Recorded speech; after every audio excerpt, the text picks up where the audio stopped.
The solutions to the problem are straightforward. If they negotiate that with the BDA and patients, we can come up with solutions to the problem. But sadly, the solutions that have been offered to date are insufficient to actually stop the exodus of the workforce.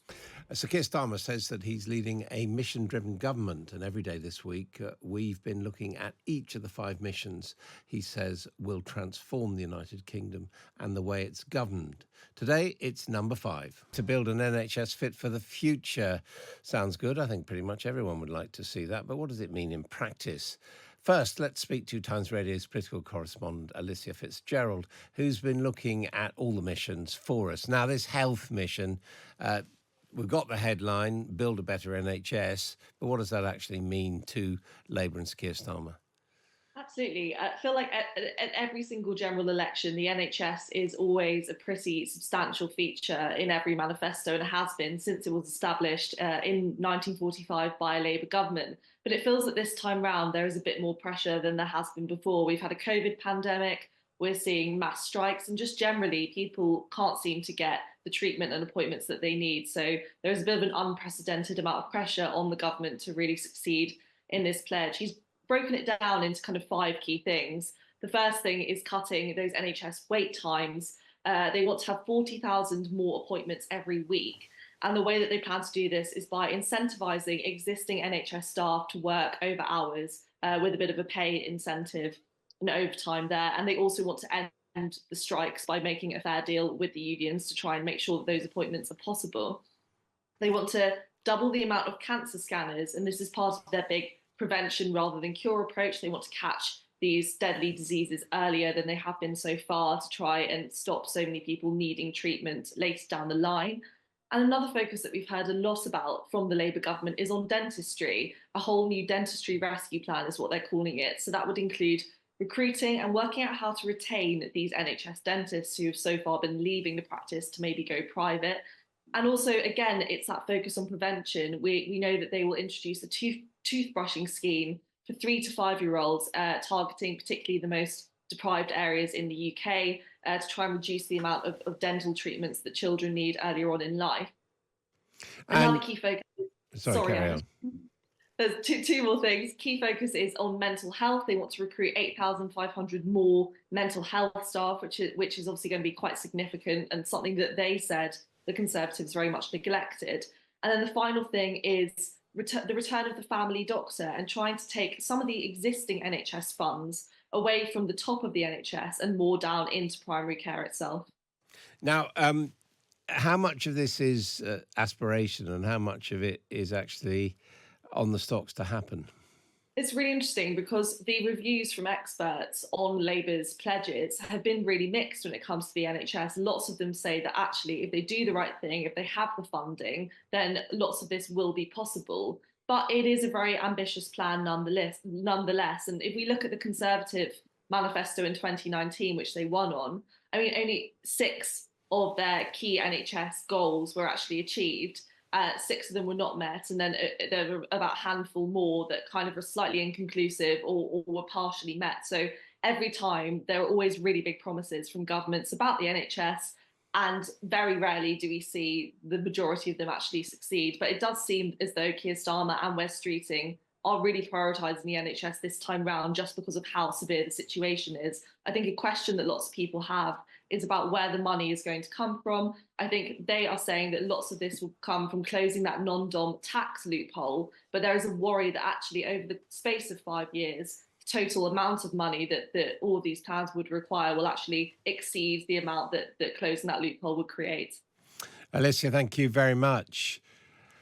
Well, as Alicia was saying, one of the aspects of building a better NHS is to bring back family doctors. I've been speaking to the GP, Dr. Ellie Cannon, about that and pointed out to her that this is in the context of industrial action announced by the BMA, the Doctors' Union, which will see GPs work to rule.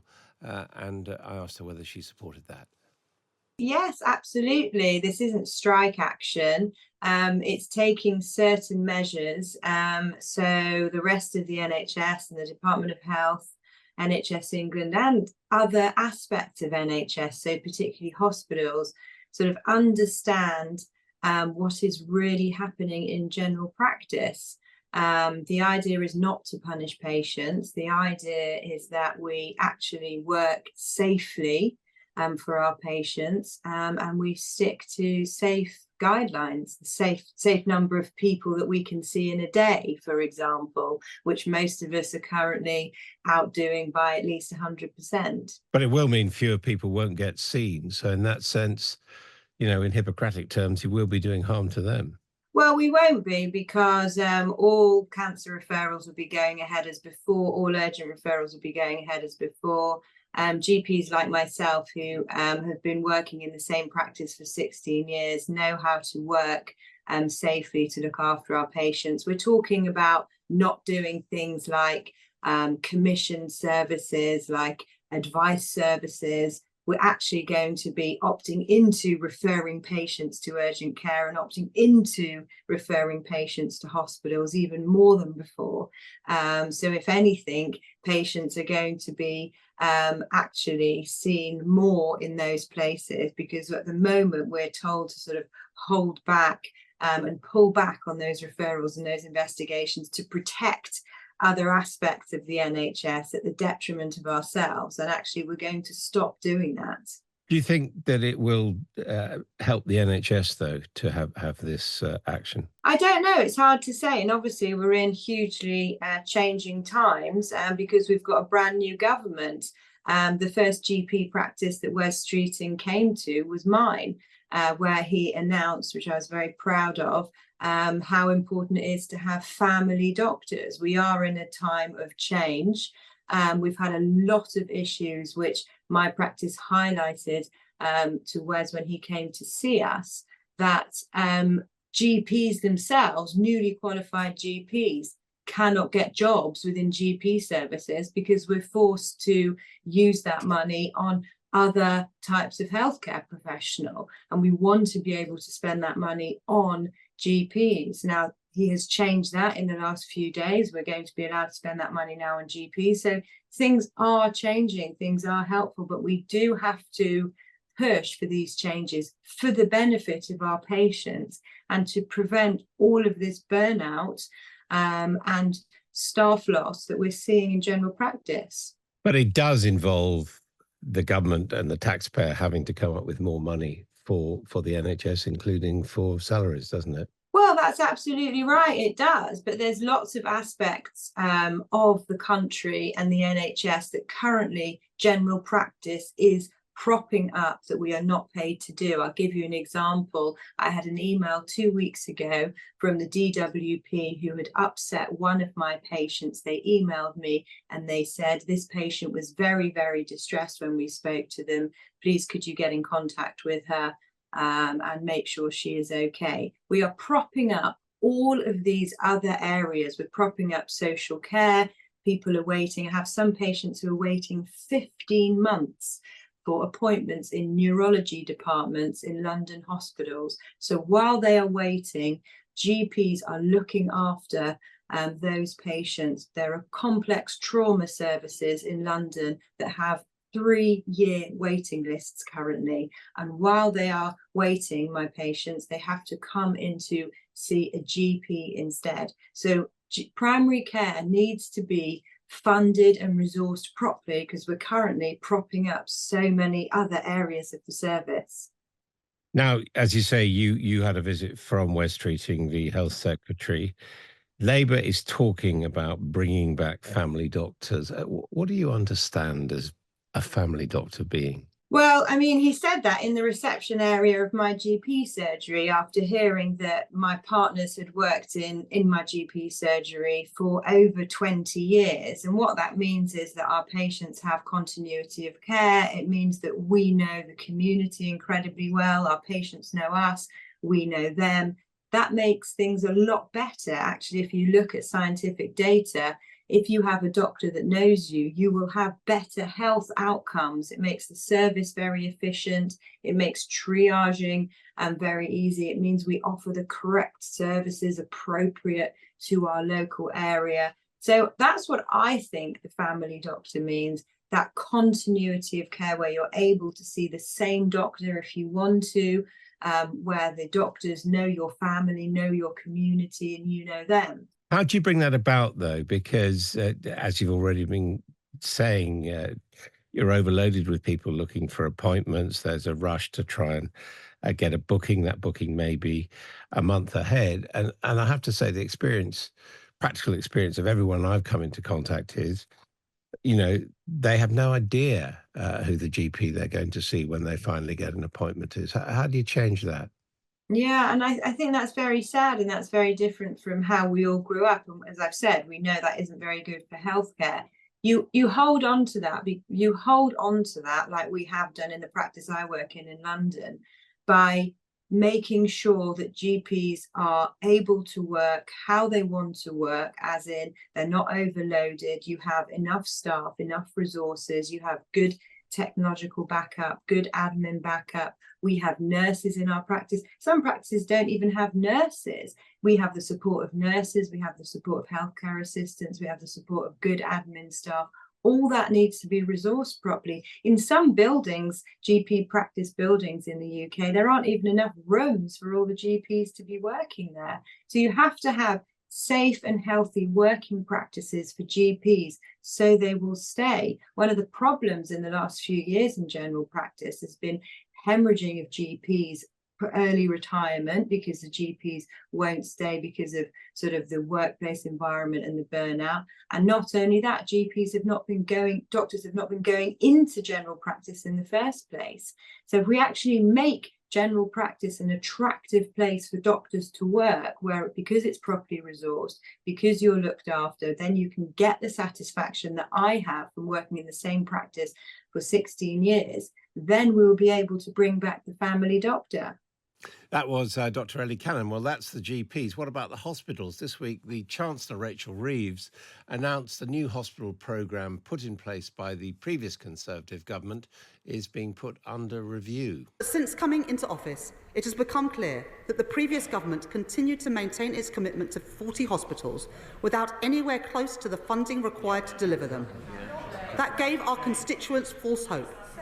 We need to be straight with the British people about what is deliverable and what is affordable. So we will conduct a complete review of the new hospital programme with a thorough, realistic and costed timetable for delivery. Well, review does tend to mean, or certainly means right now, it's not happening. That was because on Monday we also heard that the new Labour government believed there was a black hole in national finances left behind by the last government for this year's expenditure, totalling some 22 billion. Quite a way to start its first few weeks in office. Well, joining me now is Saffron Caudry, who's the Deputy Chief Executive of NHS Providers. Saffron, I was trying to summarise there what this means for the hospital building programme. What do you think it means? So obviously, we've seen some delay here now being built into the new hospital programme, but I think it's worth saying that if this review is a thorough review and a speedy review, I think we can welcome, on behalf of our member trusts, the fact that there will be a plan put in place and some of the uncertainty that has surrounded this programme will disappear. But we don't know yet what the review is actually going to look at and how long it's going to take. So that's the first step, that's the first question that we need answered. But I do think that it's really good that they are looking at the capital investment needed for the NHS, looking at the NHS estate. But as I said, it needs to be speedy. Because really the inference of what they're saying is that this promise of 40 new hospitals was fantasy and that the money was never there. I think that what they have uncovered is definitely that the budgeting has gone a little awry, shall we say, in terms of the new hospitals programme. And I think what we saw with the new hospital programme, it was announced in 2019. The number of trusts or number of schemes that were included within that changed, it moved. Some trusts were thrown out, new programmes brought in. So it's been beset by indecision, and it's been beset by real changes in focus and approach. So what we need is something really solid and really helps trusts who are delivering services to patients on the ground can really know when their new hospital or when their scheme will be built, and when they can really start to put to one side the challenges and problems that they've been experiencing of having an NHS building that really needs renewal. You know, we've got not only schemes where hospitals just need to be rebuilt because they're very old, we've also got these rack hospitals, which are basically unsafe. So there's a real danger that we will incur significant costs, not only financial costs, and some schemes are on hold at the moment. It's costing about £1 million a month for some hospitals to keep their schemes on hold. So there's a financial cost, but there's also a cost to patients as well. Saffron Caudry, the Deputy CEO of NHS Providers, thank you very much indeed. So it's a lot of demands to build the NHS for the future. Another part of Labour's proposals is the so-called Dentistry Rescue Plan. Let's speak to Eddie Crouch, who is chair of the British Dental Association. Hello to you. Hello, Adam. What does British dentistry and NHS dentistry need from the government? Well, I think in the short term, we need some urgent action. We saw previous measures by the last government which started to make a difference, but they weren't significantly ambitious enough to actually rescue the problems that we've got. And we know there's about 30 million patients in England alone who are seeking NHS dental care that can't get it. And do you feel that everyone should have the right to decent, free dental care? Well, we've seen reports from various organisations, including the Nuffield Trust, which said if they're not going to invest any more money into NHS dentistry, then they need to target that at who they think that's appropriate for them to have NHS dental care. We don't want that. We want a universal system for all our patients.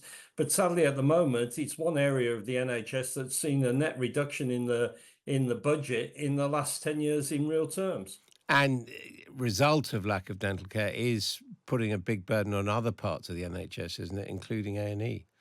Massively, yeah. I mean, we see, sadly, the number one reason why children go into hospital is to have teeth removed under general anaesthetic. So areas of prevention, dental disease is completely preventable. And if we were to able to focus on that, we could save the NHS a significant amount of money, because 30 million people unable to access the high street are turning up at their GPs, they're turning up at pharmacy, they're turning up at A&E, urgent care centres. It's costing the NHS far more by actually not being able to prevent the disease in the first place. I mean, meanwhile, some people are going private, other people are going abroad, apparently, for dental care. Well, what's happened to the model of NHS dentistry? Where's it gone wrong? I think it's been completely neglected. We had a contract introduced in 2006, which in 2007 and 8, a health select committee said was not fit for purpose. And then we've had dillying and dallying around, piloting different ways of working for a whole decade. And all of that was to no avail. And we're in a situation now, sadly, where many of my colleagues don't see their long-term future in the NHS. And the government's response to that is to actually tie new graduates into the NHS for 5 years in a system that's completely broken. The solutions to the problem are straightforward. If they negotiate that with the BDA and patients, we can come up with solutions to the problem. But sadly, the solutions that have been offered to date are insufficient to actually stop the exodus of the workforce. Eddie Crouch, chair of the British Dental Association, thank you. So clearly, there are an awful lot of pressures on the government and on delivering this mission to make the NHS fit for the future. We're going to talk about more of that in a moment. Just how much of a radical rethink does the NHS need? We all want the best of both. Dessert without calories, luxury without expense, and how about security without passwords? With Okta, it's possible. We secure identity for your business so you can safely use any technology. You could build experiences that are richer and more secure, grow revenue without running up costs, and scale easily, no matter your tech stack. Enjoying the best of both? It's possible. It's Okta. Okta, the world's identity company. Say hello to Chase, awarded Best British Bank by our customers. Tell me more. Well, it's quick and easy to open a Chase account. Anything else? We charge no fees when you use your Chase debit card abroad. Great, I'm saving to go to Antigua. Can I open a Saver account? Yes, you can add up to 10 separate Sabre accounts. Hang on, so I could also open one for that festival I want to go to? Absolutely. Oh, and a spa weekend after. It would be rude not to. Where do I sign up? You can download the Chase app today. Chase, awarded Best British Bank by our customers. 18 plus UK residents. Chase current account required. Download the free Times Radio app from the App Store or Google Play today. Across the UK, on DAB, online and on your smart speaker, this is Times Radio. Adam Boulton here on Times Radio. We're talking about Sir Keir Starmer's mission to build a better NHS for the future. A lot of issues there. Getting some comments coming in on some of what you've been hearing so far, particularly that discussion about family doctors and GPs. Michael, not too impressed. He says, what an arrogant GP. Doesn't make me want to give them a penny more. And also a comment picked up there from Dr. Ellie, saying we won't be causing damage to the NHS because cancel referrals will go forward as before, not if the patient cannot see their doctor in the first place. What silly double talk. That was in reference to the proposed work to rule whereby GPs will see far fewer patients on a typical day. Well, joining me now to discuss the future of the NHS and the government's plans is Hugh Alderwick, who's Director of Policy at the Health Foundation, and Sir David Haslam, the former chair of the National Institute for Health and Care Excellence and former president of the BMA, the Doctors' Union, and author of Side Effects, How Our Healthcare Lost Its Way and How We Can Fix It. Good morning to you both. Morning. So David Haslam, to what extent do you think the attitude of doctors and their hostility to the government but on pay matters and on their conditions is actually part of the problem of the NHS rather than part of the solution? You know, it's a fascinating way of asking the question, Adam, because you could look at it the other way around. The hostility from certainly previous governments towards the prime workforce required to deliver the part of the state that matters so much to people. And I think I'm more interested as a patient these days rather than as an ex-doctor. But it's really important that our workforce feels well motivated. I mean, the discussion you've had around general practice, wouldn't it be tragic if general practice medicine goes the same way as dentistry, that we have a sort of very limited service for a few people and most people have to go private?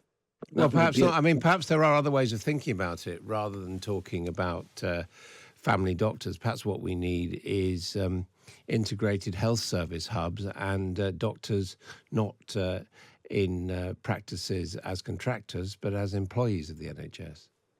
Yeah, I think there's all sorts of ways you can do these things. But what Ellie, the GP you were talking to earlier, she was talking about continuity. And which means sort of seeing the same GP. And as your listeners have said, that's pretty darn difficult to do. Now, the simple fact is that is partly because of the way that GP practices have arranged themselves, isn't it? Yeah, I mean, I'm sure there are ways that could be improved, but it fascinates me that if you have continuity, there was a big study that showed continuity resulted in far fewer hospital admissions, better health outcomes, less risk of early death. Now, if that was a drug, we would have invested in it. We would have found the money. But in general practice, we just let general practice drift. We let the numbers go down, the numbers of GPs go down, morale fell, the workforce wasn't there, the proportion of health budget that went into primary care fell and fell and fell. I don't think that was deliberate. I think it was just negligence. Because as I say, if it was a drug, we would have made sure it was there and got people the benefits that they want. Your listeners are saying that they want to know their doctor. And I agree with you, Adam. We could have different ways of delivering this, but the key thing is to have someone you know looking after you. I mean, this is the problem that the NHS at the moment is clearly, as you say, a major interest is where people want it to work. But, you know, here's another example. I had a major rotator cuff injury in May last year. All I got from my doctor as part of a corporate-owned practice was a phone consultation and an offer of an appointment 3 weeks in the future. In the end, I went to Dublin, had a CT scan and an operation within 10 days, but it cost me over £10,000, having paid taxes all my life. Hugh Alderwick, who do you blame for what is clearly going wrong? People are getting an unsatisfactory service. Well, there's no doubt, as you say, Labour has inherited a health system in crisis. Most of us have been in hospitals, waiting times we're talking a lot about, but as you say, also in general practice. The main causes of the problems lie in political choices that have accumulated over many years. And that's the challenging legacy that Labour has inherited. We've had constrained capacity. For instance, we went into the pandemic with fewer doctors, nurses, hospital beds, equipment per capita than most comparable countries. And a long period of low spending growth. We've had really weak capital investment, things like building, equipment, IT, things staff need to work productively. We've had big staff gaps in key areas, GPs. As David says, continuity with the GP is important. It's really hard to achieve when there's not enough GPs. Their numbers have been going down. We've also had policy failures in other areas from successive governments. Failure to reform our broken social care system, repeated... I do hear all this, but it does to me sound like, you know, an industrial lobby on behalf of people involved with medicine. I mean, I have to say, there have been changes in GPs' work practices. An awful lot of GPs work part-time, for example. And, you know, it is also true that while there has been underfunding, arguably, of the NHS, we're not actually spending much less on our health than they do in France or Germany or elsewhere, and yet people seem more satisfied with the service they get. And I'm just trying to get to why that is, Hugh Alderwick. Yes, it's a really good question. I mean, you say comparable levels as a proportion of GDP per head, we're spending a lot less than France, Germany, countries you want to compare to. But also it's where are we spending the money? You take some really boring things that need to happen, that are unglamorous, that are not radical, that would improve the system. Capital, we've got falling down hospitals, leaking roofs, GPs working in practices that aren't fit for purpose, GPs up and down the country that can't turn their computer on without it taking 20 minutes and restarting. So the failure to invest in infrastructure, which has been a long-term problem, is really holding the system back. It's holding back the productivity of staff. Patients are frustrated, but staff working in the system are also really frustrated. So yes, the overall level of investment is important, but where it goes, the other misallocation is about hospitals versus the rest of the system. We've had repeated promises over many years, both Labour and Conservative governments, to shift the balance of care from hospitals to primary and community services. Now, that's a good idea. Actually, the opposite has happened. We saw more resources, more activity go into hospitals. So the question for the Labour government now is how do they actually make that shift that people in the health system agree with happen in practice? And that's through a mix of policy changes. There's no one big idea. And this is stuff that people in the health service have been talking about for a very long time.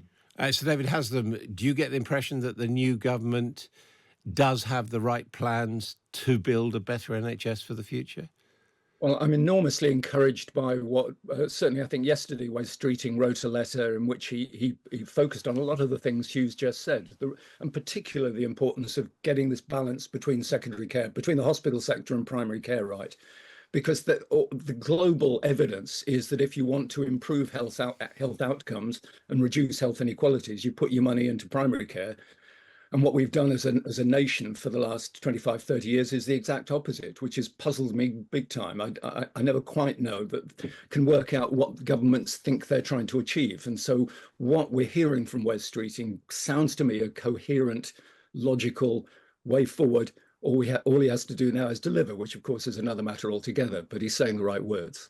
So David Haslam, former chair of NICE and author of Side Effects, How Our Healthcare Lost Its Way and How We'll Fix It. Thank you very much indeed. And also before that, thanks to Hugh Alderwick. Well, that brings us to the end of The Big Thing, looking at the pledge to build a better NHS for the future. You can listen again to our examination of Sir Keir Starmer's missions on the Politics Without the Boring Bits podcast.